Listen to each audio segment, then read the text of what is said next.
everybody, welcome back to Tech Odyssey. So today I'm here to take a look at the AirPods Max. And I gotta say, I kind of hate myself for buying these things. I never really intended to go ahead and get them, and they're actually really good. I like them quite a bit. The hang up that I have is the fact that they are $549.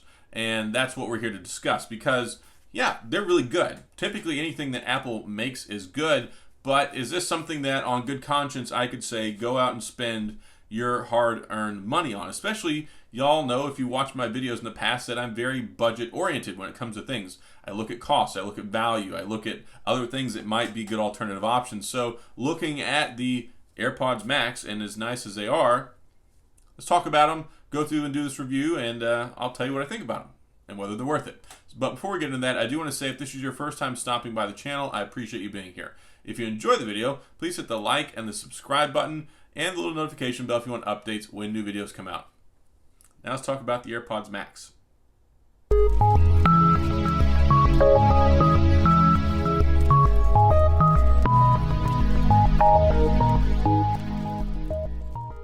So here we have the AirPods Max.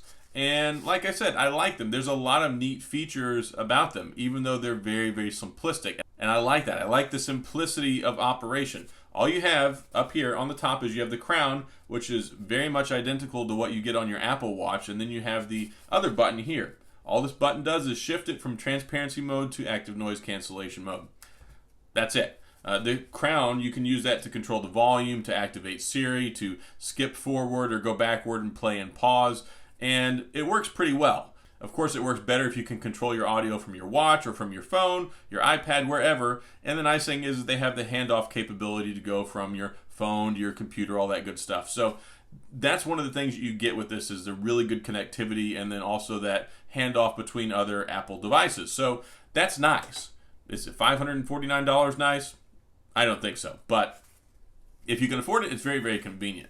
When it comes to the actual construction and design, they have a very, very heavy feel to them. And I've used a lot of other earphones, or headphones rather. I've got the Jabra 85Hs, which I like, super comfortable. I've got the Sony XM4s, very lightweight and super comfortable. And then it comes to these, and the top of it reminds me of like these modern style office chairs, you know, the ones with like the mesh backs that are like the cheap knockoffs because they don't want to give you leather office chairs anymore. That's what I feel about these. And then it's got kind of the same material on the ear cups. This is one of the best selling features in my opinion though, is because over time, here's the thing. If you're going to pay $549 for a set of headphones, they better last for a really long time. And I don't think these are going to be something we see like year to year generational upgrades on. So yeah, if you're going to use something for 5, 6, 7, 8, 10 years and it's going to retain the quality and it's going to be able to still produce good sound and you can get new ear cups for it, yeah, I think that lends some credibility and gives it a little bit more value than a normal pair of street headphones. So I do like that. Now, people are saying that condensation can build up inside of here. I've not experienced that, but hey, maybe. But the inside of it looks cool. Got this whole metal frame here, and it's made out of aluminum. It's definitely not lightweight. It feels very much like the phones. It's dense. And you can see the driver in there. It looks pretty cool. There's also the optical sensor, which goes through. I'm going to put that back on, and it tells you whether, and it stops the music or starts it again whenever you take the headphones off. So if you're listening to music, you take the headphones off, it stops playing. You put them back on, it starts playing again. So that's really cool. And a lot of the stuff is done automatically. Like even if you're not listening to music, if you've got transparency mode on, or if you've got active noise cancellation mode on, it will automatically kick those on. So if you don't want to listen to music, but you still want to have transparency mode on, or if you want to have active noise cancellation just for some peace and quiet and not having to listen to a bunch of noise, these are good for that. These are very, very good. Like when it comes to sound, the sound experience is good. Like they do have very good sound. They have a nice neutral, like a natural open sound, and I like that. The bass, I think, is better than the Sony XM4s, and the active noise cancellation I also think is better. And some people are like, no, the Sony's is better. Well, I've listened to both of them, and there is a distinction. These are better at canceling out noise completely. Like, they make it where you can hardly hear anything, especially if you have volume turned up at all. Now, the Sonys, they do have good active noise cancellation, but it doesn't feel like it's shutting everything off. I think the algorithm is a little bit more kind on that one. whenever you're wearing these and you have active noise cancellation mode on, it feels like there's a pressure buildup inside the headphones. Like it's almost kind of uncomfortable to me. And I fell asleep with my headphones on one night and I woke up and it was very, very disorienting, having that weird pressure feeling and not being able to hear anything. It kind of threw me off. So that was weird, and you may experience that if you fall asleep with these on and the music runs out or you press pause or whatever. But overall, you get about 20 hours of battery life. And I think the battery life is good. The problem is there's no power button. You can't turn them off. You can put them into like deep standby mode. You put them inside the AirPods Max bra or AirPods Max container or whatever in the world you want to call this. It's very weird. I don't know why there's no power button on here, but basically you take these, put them inside of here, and then that puts them into standby mode. So it uses very, very little power while it's in that mode. You can charge them. You can still get access to the lightning charging port on the bottom. You can plug that in and top them off. I believe 5 minutes of charge gives you about an hour and a half of listening time. So that's pretty good. Now, they are built really, really well. I'll go ahead and take these out again so you can take a look at them. They've got these nice pivoting hinges here. So what that allows it to do is it puts kind of some pressure and they stay in place pretty well. And what's also cool is you can mix and match these. So if you want to buy other ear cups, you can do that. And you can have like black headphones with red ear cups or green headphones with black ear cups. You can buy different ones and mix and match them and get your own kind of unique look. That's kind of neat. Now, wearing them for a long time, I do get a little bit of fatigue whenever it comes to this just because they are a little on the heavy side, especially compared to my Sonys. I can wear my Sonys for a really long time, not have any problems. These, it's like you put them on like the first probably 20-30 minutes, you feel like consciously the weight that's on your head. They are a little bit more tight on the ear than some other headphones that I've listened to as well, but they're very good at not falling off. I mean, you can move your head around and they don't slide around too much, so that's good. These things have a total of 9 microphones in them, and the transparency mode works absolutely amazing. It's so good that you can actually carry on a conversation while you're listening to stuff. Like I was watching a movie and being able to talk to my wife, or I was listening to the TV but also having music playing in here. They're very good for multitasking. If you're somebody who wants to be able to hear what's going on the TV but you also want to listen to some low-level music, you can do it. And that's one of the biggest recommendations that I have for these is the transparency mode is next level. It is even better than my Sony XM4s, at least in my opinion. And then the active noise cancellation, it like actively is like an all-out assault on sound. Like no sound shall pass. It works really, really well.